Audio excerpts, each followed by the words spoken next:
Welcome to the Technical Writing Success Podcast from Curt Robbins, where we help you get smarter than your competition. Hire Curt to coach you or your employees in AI to avoid a pink slip or having your competition eat your lunch. This is episode 194. I am Fred Jones, and with me is Daphne Blake. Hey everyone, and real quick, did you know that Curt Robbins also produced a video series on YouTube? It's called AI for Career Success and features hundreds of short-form videos about artificial intelligence, workflow efficiency, documentation, and communications. My favorite is the episode that reviews the 5.5-hour Lex Fridman interview with Anthropic CEO Dario Amodei. It is only 7 minutes long. I love that I get more than 5 hours of content intelligently condensed into under 10 minutes and in business language that I can understand. Yeah, that one is, it's seriously fantastic. So jumping right in, this episode reviews an informative article from this show's producer, senior technical writer Curt Robbins, entitled Winning the Bid, Anatomy of a High-Converting RFP Proposal, that was published on LinkedIn on March 27. Which, honestly, the timing on this is it's critical for anyone listening. When you look at the corporate landscape right now, winning a request for proposal, an RFP, it's basically the lifeblood of revenue for major organizations. Right. Absolutely. We aren't talking about fighting over, minor 5-figure contracts here. No, not at all. I mean, let's ground this in the actual data, because the financial magnitude is, it's just staggering. Yeah, lay it out for us. So according to the February 2026 statistics from Badara. Oh, right, the Proposal Management Research Group. Exactly. So they track global bidding metrics. Yeah. Organizations are bringing in an average of $256 million in annual revenue, specifically from these proposals. Wow. Yeah, that accounts for like 39% of total company revenue across the board. It's the engine of the entire enterprise. And, when you look at the sector breakdown, it becomes really clear who relies on this the most. Healthcare, right. Oh, yeah. Healthcare organizations are leading the pack by a massive margin. They're reporting $1.05 billion in RFP-generated revenue. $1 billion. That is insane. And then advertising is pulling in, I think the article said, $499 million. Yep. And telecom is right behind them at $380 million. So, if you operate in these spaces, mastering this very specific, really high-pressure type of technical writing, it's just a critical business survival metric. But there is a very dark side to those numbers, too. The article points out that about 20% of all RFPs just go completely unfinished every year. Just abandoned. Completely abandoned. And that abandonment rate represents approximately $725,000 in lost revenue per organization. That hurts to even think about. I know, right? You were literally just lighting hundreds of thousands of dollars on fire because a document was, too overwhelming to complete. Well, and honestly, I can see why teams just give up, especially when they face that incumbent advantage. Right, the current vendor. Exactly. The statistics show that the company that already holds the contract wins the renewal at a rate of 60 to 90%. That is a towering hurdle. I mean, both psychologically and operationally. Oh, for sure. Think about it from the evaluator's perspective, right? When a procurement officer looks at an incumbent, they see a completely known quantity. The integration is already done. Exactly. The internal teams already know the software. The risk is basically zero. So to unseat them, your proposal can't just be, better on paper. Right. It has to prove such undeniable, overwhelming value that the client is actually willing to endure the massive headache of switching vendors. Okay, I have to stop you right there, though, and play devil's advocate for a second. Go for it. If the incumbent is winning up to 90% of the time, isn't answering a cold RFP just playing an insanely expensive corporate lottery? It really sounds like it, doesn't it? Yeah. I mean, why would you spend hundreds of man-hours and thousands of dollars paying a proposal team just to be the runner-up? I am so glad you asked that, because that is exactly the trap so many organizations fall into. They treat it like a numbers game. Right. Spray and pray. Exactly. But it is not a lottery if you utilize a strict gonna-go framework. Okay, walk us through what that actually looks like in practice. So a gonna-go framework is this systematic, ruthlessly objective scoring of your company's capabilities against the specific requirements of the RFP.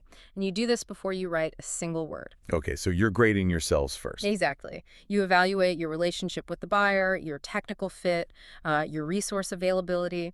Responding to every single request that hits your inbox is just a glaring sign of desperation and disorganization. Oh, wow. That makes sense. Yeah.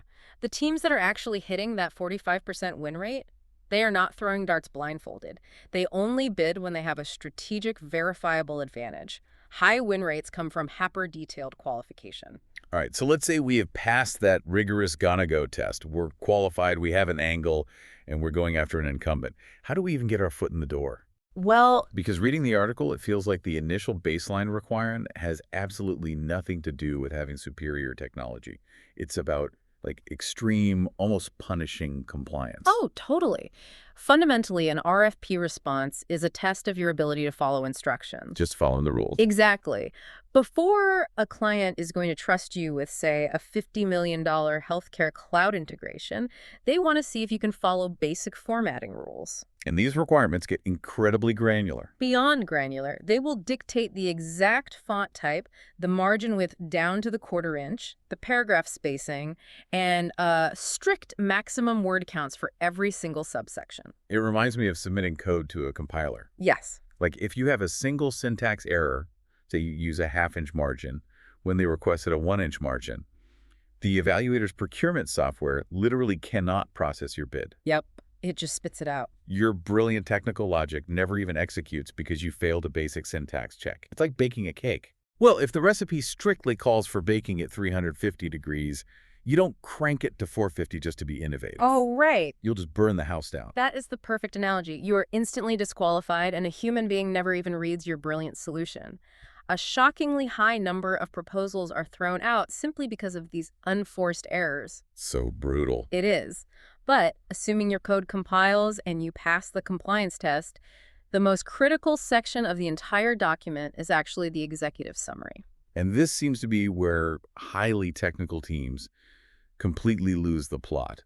And executive summary is not a summary of your company's history, right? Exactly. The decision makers, like the CFOs, the VPs of operations, the people actually holding the purse strings, they are not going to read your 50-page technical specifications on server load balancing. Right, they don't have the time or the background. Exactly. They read the executive summary for 3 things: business value, return on investment, and strategic outcomes. It has to be a hyper-focused summary of the client's specific problem and the exact financial and operational relief your solution provides. Let's invent a scenario just to make this concrete for you listening. Imagine you are bidding for a massive regional hospital systems data migration. They are moving thousands of patient records to a new secure server. Okay, good scenario. As the bidder, I might be tempted to use the company qualifications section to really show off. I want to look like a massive, capable tech giant, so I include our successful case studies in retail app development, our work with a logistics company, and our financial sector software. Oh, no! Isn't a bigger resume always better to prove competence? No, that is a fatal mistake, and it is exactly how you lose to the incumbent. The hospital's procurement team does not care about your retail app. In fact, seeing that actually makes them nervous. Oh, because they think you aren't specialized. Right. They think, are these guys focused on healthcare compliance, or are they spread way too thin? You have to curate your evidence so it perfectly mirrors the client's exact situation. So only healthcare stuff. Yes. If you are proposing a secure healthcare cloud migration, you only include case studies detailing successful healthcare cloud migrations of a similar scope. Every single word in that proposal must earn its place by actively lowering the evaluator's perceived risk. Let's take a brief break for a special message from our producer, Curt Robbins. We'll be right back. Hi, this is Curt Robbins. First, thanks for listening. I truly appreciate your support. I want to let you know that I'm currently accepting new clients. My rates are affordable, and I have more than 25 years of experience working for enterprise companies like Microsoft, Northrop Grumman, Oracle, PNC Bank, FedEx, USAA, and Wells Fargo, among many others. If you want to improve your IT documentation and communications, hire me. I deliver fast, know how to use AI to improve efficiency and accuracy, and love going the extra mile to satisfy my clients. Thank you for subscribing and listening. Back to you, Daphne and Fred. Welcome back to the Technical Writing Success Podcast, where we help you get smarter than your competition by coaching you in AI. So before the break, we talked about surviving the strict compliance compiler and hooking the executive decision makers with a tailored summary. Right. But eventually, the executives hand this document over to the technical auditors. We have to look at the dense middle of the proposal. This is where the narrative shifts from selling a vision to proving operational reality. Yeah, moving into the operational proof is where trust is either solidified or completely shattered. Make or break. Totally. You have to demonstrate exactly how you will deliver on those lofty promises made in the summary. This requires highly detailed implementation plans. You can't just say, we will migrate your data in Q3. Right, you need a Gantt chart. Exactly. And for those who aren't project managers, a Gantt chart is just a visual timeline that breaks down exactly who is doing what day by day. Right. It proves to the evaluator that you actually know how long data migration takes, rather than just throwing out a random guess. You're showing your homework. Yes.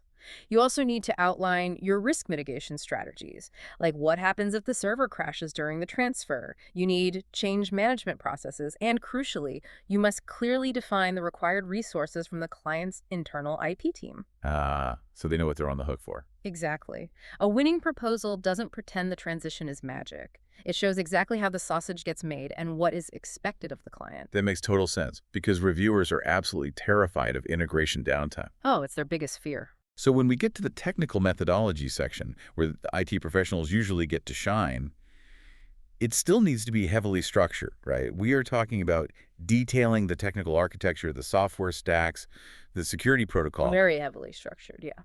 But how do you prevent that from just becoming a massive, unreadable data dump?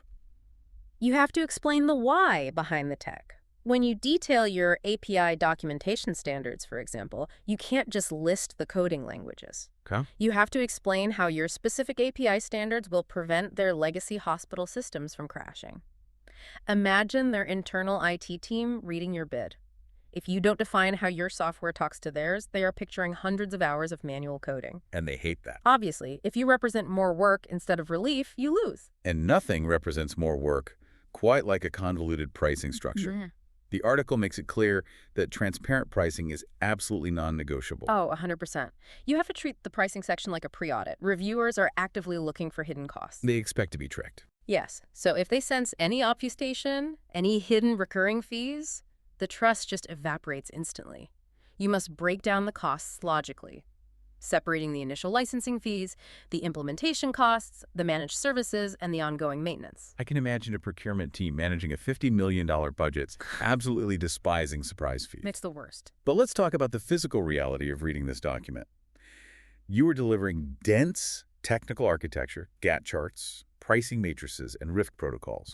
The evaluator fatigue must be astronomical. It really is. These reviewers are reading dozens of these 100-page proposals. Right. So how do we architect this information so they don't just zone out and reject us out of sheer boredom? You fight evaluator fatigue through exceptional composition strategies. You simply cannot rely on impenetrable walls of text to explain complex IT infrastructure. It's just too dense. Way too dense. You need clear hierarchical headings, your H1s, H2s, H3s to guide the eye. You utilize bulleted lists to break up thoughts. You use shaded call-out boxes for key metrics so they literally pop off the page. And wherever possible, you replace long explanatory paragraphs with professionally formatted flowcharts and infographics. The visuals are key. Exactly. An auditor should be able to skim your methodology for 5 minutes and completely grasp the exact mechanics of your solution. There is an actionable trick mentioned in the article regarding this exact thing, and I absolutely loved it. Oh, the word count thing? Yes. It is a simple word count check that you run on your final draft. I am officially calling it the corporate narcissism detector. You just use the search function in your document to ensure that the prospective client's name appears significantly more often than your own company's name. It's so smart. Right. If you are bidding to that hospital, the hospital's name should outnumber your tech firm's name by a wide margin. It forces the writer to frame the proposal around you, the client, instead of us, the applicant. The corporate narcissism detector is vital because losing proposals are almost always incredibly self-centered. Always talking about themselves. Exactly. Winning proposals, on the other hand, frame every single technical feature as a direct benefit to the client's specific business goals. Which brings us to the psychological traps. The fatal flaws that can turn weeks of hard work and perfect formatting into an instant rejection. Right, the unforced errors. Let's talk about the danger of the copy-paste. Now, wait a minute. If my company's server architecture hasn't changed, why shouldn't I just copy-paste the methodology from a previous winning bid? It's the exact same tech. It seems logical, right? Yeah. Isn't customizing it just a massive waste of billable hours? It might be the exact same technology, sure, but it is being deployed into a completely different environment with different stakeholders and different anxieties. The context changes. Completely. Copying and pasting without heavy customization is glaringly obvious to an evaluator. While you can reuse technical descriptions of standard software, your project management sections, your risk mitigation, and your executive summary must be deeply tailored. Right. If the hospital senses they are reading a generic template that you previously sent to, like a retail bank, they will assume they're going to receive generic, uninspired service. It signals a complete lack of empathy for their unique operational environment. Empathy keeps coming up as the secret weapon here. It really is. And that leads right into the next trap mentioned in the article, ignoring the scoring rubric. This seems like a simple math problem, but people apparently get it wrong constantly. Oh, it happens all the time. Let's say the RFP explicitly provides a scoring rubric that weights the technical approach at 40% of the total score, price at 30%, and company experience at only 10%. Right, so the math tells you exactly what they care about. Exactly. But teams will still write a 30-page manifesto on their company's glorious history and founders, and then only provide a 5-page technical approach. That makes no sense. None. You have to align your page count and your effort with the actual scoring weight. If you give them 30 pages on a section worth 10% of their scorecard, you are actively wasting their time and demonstrating terrible reading comprehension. And then there's the ultimate trap, which is feature dumping. I see this constantly. Get it everywhere. A proposal will just list every single capability of a software suite, completely in a vacuum. It reads like a stereo manual. Why do brilliant, highly paid IT professionals consistently fall into the feature dumping trap? Well, it's a very natural cognitive bias. Yeah. Technical professionals naturally love the architecture itself. Right, they're proud of it. Exactly. They appreciate the elegance of the code, the comprehensiveness of the tool set, the raw power of the servers. But they forget a fundamental truth of sales. It's just. The evaluator is not buying a list of specifications. They are buying a solution to a massive headache. When you feature dump, you are forcing the client to do the mental heavy lifting of connecting your tech to their problem. And they don't want to do that work. No. A winning proposal connects the dots for them. It all comes back to translating technical capability into business relief. So what does this all mean for the future of technical writing and bidding? Let's look back at those Badara statistics. The ones from February. Yes. They noted that 68% of proposal teams are now utilizing AI to help draft their responses. Wow, over 2/3. Yeah. That means the baseline quality of technical writing is rising across the board. Anyone can use an AI tool to instantly generate a 50-page proposal full of grammatically flawless, highly technical jargon. Right. The floor has been permanently raised. A well-written, error-free document is no longer a competitive advantage.